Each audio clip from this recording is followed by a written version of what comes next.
very good afternoon, and I do acknowledge the presence of the Deputy Minister as well.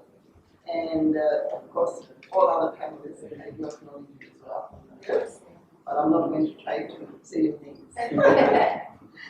But thank you so much for extending this invitation to me. And I'm glad to see my good friends from NANSO. Yes, they came to the office a couple months ago.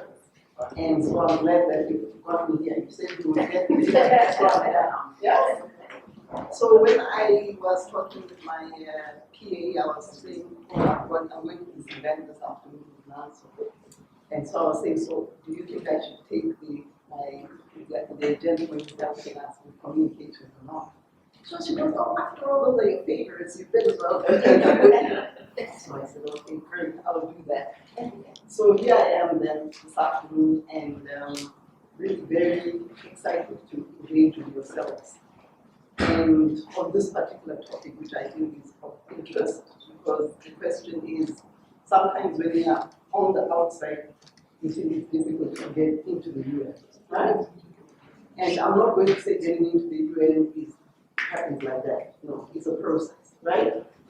And I recall for myself how I entered my first job in the UN.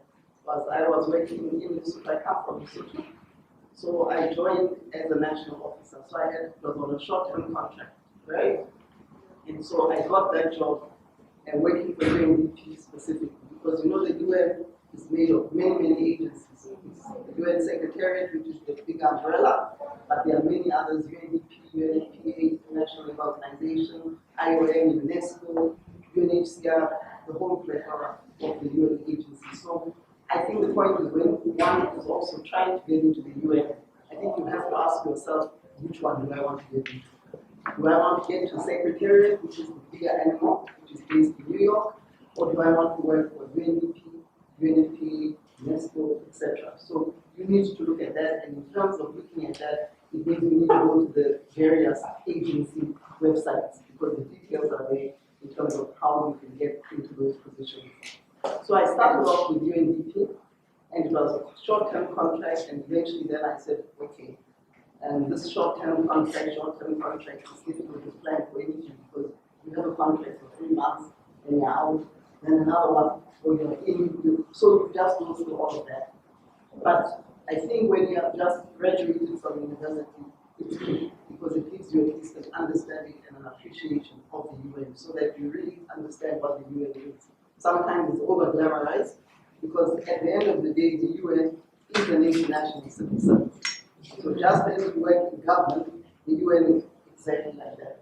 Very bureaucratic and all of that, because it is a civil service, but international. So from there, then I moved out to the UN, and I said, okay, now I'm going, because if I stay here, I don't want to be national, because my post was a national person. So I said, I don't want to be national all my life. I'm aspiring for an international position. So they said, at that time when I joined, they said, okay, in order for you to have international, you need to have worked outside of your home country. So at that time, what happened then is I got a job here in Namibia, with the Namibian Economic Policy Research Unit. So I was here then for 4 years, and that gave me then my experience outside of my home country. And that's when then I joined the International Labour Organization. And in joining the International Labour Organization, then I started off in Abidjan, Côte d'Ivoire, because I wanted to learn French. Went there. It didn't last long because we had to be evacuated because there was a war happening. So then from there I moved to Addis. Then after 6 months in Addis, I went to Geneva for 14 months, and I went back to Addis for 4 years. Then after that, I went to Tanzania for 4, Zimbabwe for almost 8 years. And then eventually I said, okay, now what next? Because with the ILO, I kind of reached where I was now a country director. So then the next option was, okay, the UN resident coordinator. So went through a very grueling process to become a resident coordinator, and here I am today. So it's not impossible.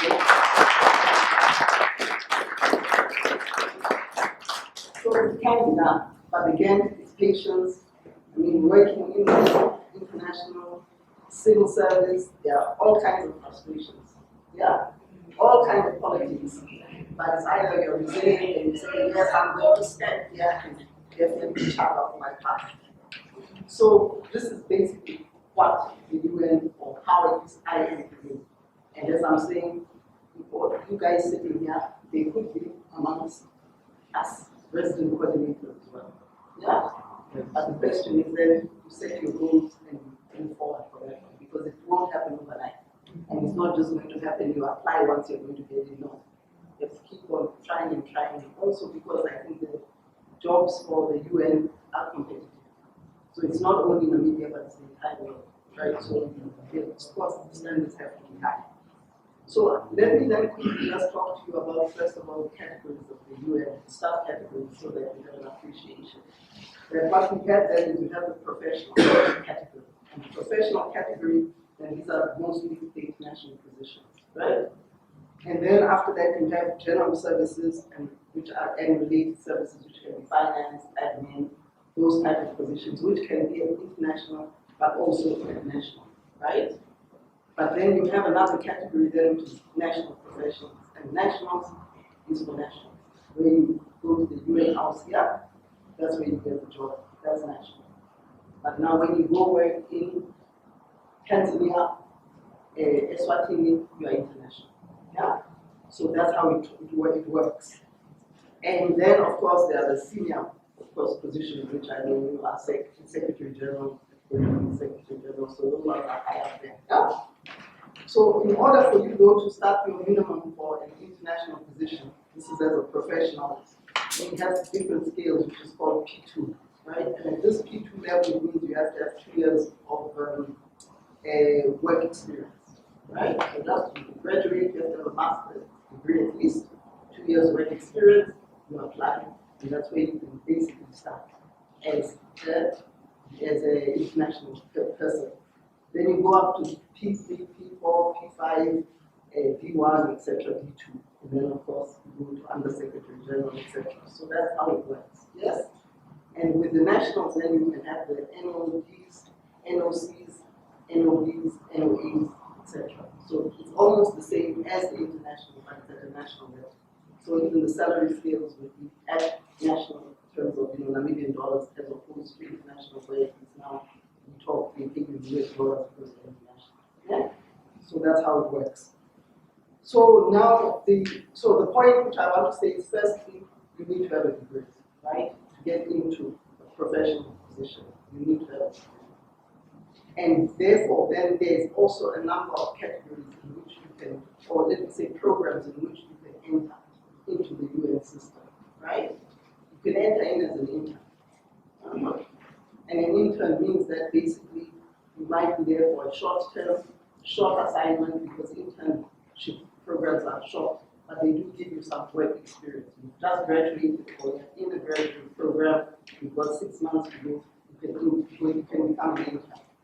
And when you become an intern, then basically what it is that depending on the agencies, some might give some stipend to cover your transport, you just go, but it's not going to be like a salary, right? Because that's why it's an intern. But it will give you the experience. If you want to be an intern outside of Namibia, let's say you want to be an intern in New York, you can also apply for that. But then it means you have to find your own way there.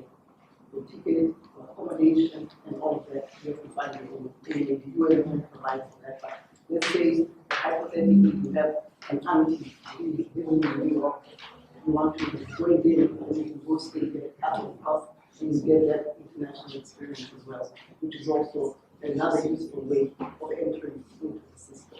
Yeah? Then after that, you also have the junior professional officer program. And the junior professional officer program is that you might have certain entities which are going to sponsor the junior professional officer. So you could probably, for example, like a P2 level position, let's say the German government is saying that we want to pay for a Namibian to be a junior professional officer in, let me say, UNDP in Nairobi, right? They would then cover your costs, give you a salary, and give you probably, let me say, probably 1 to 2 year program. where you can be employed for 1 or 2 years under that program, or junior professional positions. Those are not many and to come by, because many times they are catered also for the national sporting country. And so you find that a lot of countries, developed countries, they are the ones who cover for their staff, for their young people to enter professionally into the UN system through these kind of positions. There are some African countries which have done it. For example, I'm aware that South Africa has had some of these programs as well for education for their own young people to enter into the system in order to get the numbers in these organizations account. But it's not across the board. Yeah? So that would mean, of course, that the government would have to sponsor that because the national giving access to junior professional. And many times, 32 years old is what seems to be covered for that. Yes? Then we have what is called then the Young Professionals Program. And the Young Professionals Program then is another one in terms of trying to attract them talented. And of course, all of these are not assuming that they're not looking for talent, they're looking for talent. Yeah? So you have to show that there's something you're going to put on the table. Yeah? And this is why I say then it becomes competitive. Because in a way, you're saying that you have something to offer. Right? And so this one then would be, if you want to start, you'd have to, or if you're interested in this Young Professionals Program, then you'd have to also do an exam, right? So you'd have to go to the website. There's a process in terms of what you need to do in order to do this exam. And these exams are held once a year. And from what I picked from the website is that they are held in June. Typically, the applications open in June, and that's when then you can apply to try your luck. Yeah, and get into this Young Professionals Program. So this is another option, which you can, of course, you have to be like, nationality, be a national particular country, 32 years, male or female, so all of those eligibility criteria you pertain to yourself. So that's that option. Yeah. The other option too, which is of course becoming quite interesting in recent years, is also going in as a United Nations volunteer. Right? So when we in our office right now, the resident coordinator office, we do have a UN volunteer. So the UN volunteer is typically young as well, like you. You come in, and now the one we have is working on gender, working on disability. And so what we do now is we mobilize some resources to pay the salary of this person who is bringing in some experience that has worked in the area, but bringing in some experience, so we pay her. Of course, it's not going to be a very high salary, that's why it's called volunteer, but what it does give her, it gives the work experience, right?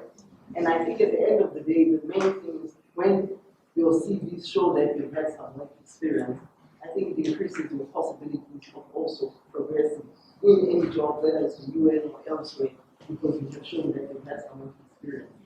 But sometimes I find that what happens is with young people, the preferences or the inclination is probably to increase your education. Like when you have 3 master's degrees, but at the end of the day, even after those 3 master's degrees, you still don't have any work experience, right? So sometimes it's better to say, okay, let me look for an internship. I'm not going to get paid, but let me do it in order for me to get some experience, so that eventually then I can be able to be employed in the future, right? So this is this is what I've explained to you, though, is specifically talking to the UN Secretariat, because this is the one which is looking at the UN resident coordinator positions, right? But as I say, all the agencies which I've mentioned, whether it's UNICEF, UNDP, FAO, WFP, etc., they all have similar programs to also attract talent of young people. So this is why I'm also encouraging you to visit these websites of the UN agencies, the UN Secretariat, UN career.un, I'm not sure exactly, but I think it's un.careers.org. That's for the UN. But then if you go, for example, to FAO.org, WFP.org, then you'll find the specific agencies where you can also apply for jobs. Yeah? So this is what I would like to share with you, that in terms of jobs or entry into the UN, this is how it looks like. But on top of that, I will also add in the other part of it, which is what, well, not the other part of it, but what I think is useful as you are looking for jobs. Yeah, in the job market. It's one of the things, and I'm just going to give you from my own experience, right, of what I've noticed. I've noticed many times that young people graduating university, get out of university, we think we know the world and we know everything, right? And unfortunately, that's not the reality, right? We don't know everything, right? And sometimes we have to be humble enough to want to start from the bottom. Yeah? But if you want to now become a resident coordinator and this is the lifestyle that I live, it ain't gonna work. Yeah? Because unless of course there are other means and ways of working in that way, but it's not going to be sustainable. So you have to, I think, be prepared to start at the bottom and work your way gradually to the top. Now, what the next thing that is going to make you different is also in terms of this progression of working at the top. Have a teachable spirit, right? Be ready to learn. Be ready to be curious.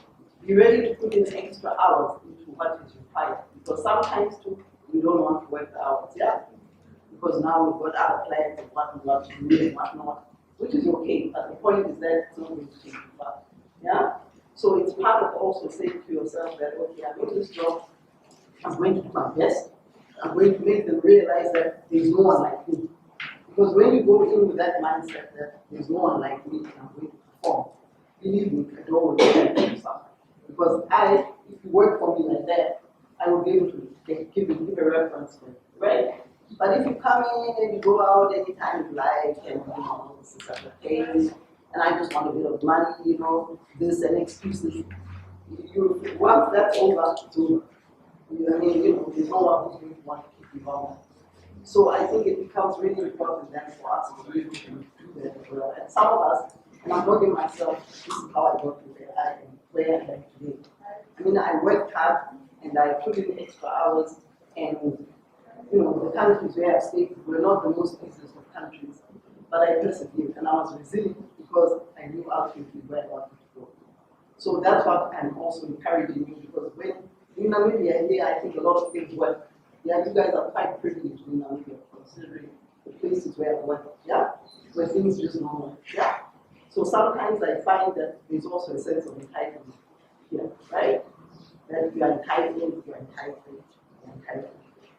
But when you go out there, you find that you might be sitting there being entitled, but the next person doesn't feel that. The next person is fighting for their job, and that's the one who will stay and will fight your way back here.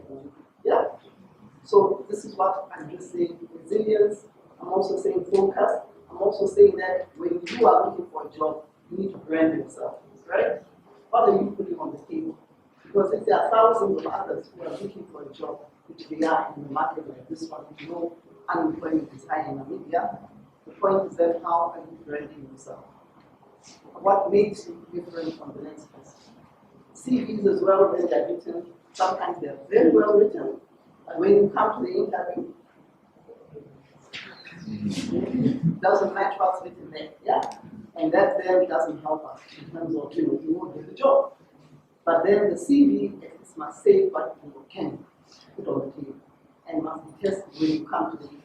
Prepare, when you get there, sell yourself.